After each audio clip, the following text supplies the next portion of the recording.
हरे कृष्ण हरे कृष्ण। तो आज हम पढ़ेंगे श्रीमद् भगवत गीता अध्याय 10 का 37 श्लोक। वृषणानाम वासुदेवोऽस्मि पांडवानाम धनंजयः मुनीनाम प्यहम व्यास कविना मुशिना कवि। यहाँ पर श्री भगवान कह रहे हैं कि मैं वृषवंशियों में वासुदेव और पांडवों में अर्जुन हूँ। मैं समस्त मुनियों में व्यास तथा महान विचारकों में उष्णा हूँ। अर्थात कृष्ण आदि भगवान है और बलदेव श्री कृष्ण के निकटतम अंश विस्तार है, कृष्ण तथा बलदेव दोनों ही वासुदेव के पुत्र रूप में उत्पन्न हुए, अतः दोनों को वासुदेव कहा जा सकता है। दूसरी दृष्टि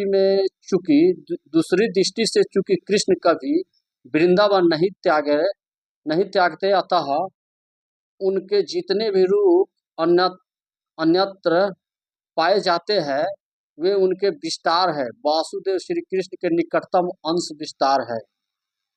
वासुदेव कृष्ण के निकटतम अंश अवतार है, अतः वासुदेव कृष्ण से भिन्न नहीं है। अतः इस श्लोक में आगत वासुदेव शब्द का अर्थ बलदेव या बलराम माना जाना चाहिए, क्योंकि वे समस्त अवतारों के उद्गम है और इस प्रकार वे वासुदेव के एकमात्र उद्गम है। भगवान के निकटतम अंशों को सर्वांश व्यक्तिगत या स्वकीय अंश कहते हैं और अन्य प्रकार के भी अंश है जो विवित्रांश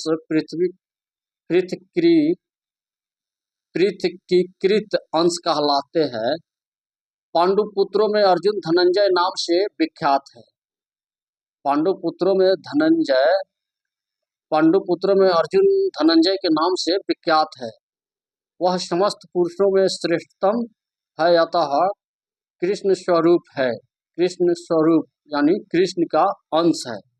मुनियों अर्थात वैदिक ज्ञान में पटु विद्वानों में व्यास सबसे बड़े हैं, क्योंकि उन्होंने कलयुग में लोगों को समझाने के लिए वैदिक ज्ञान को अनेक प्रकार से प्रस्तुत किया और व्यास कृष्ण के एक अवतार भी माने जाते हैं, अतः वे कृष्ण स्वरूप है। हरे कृष्ण हरे कृष्ण।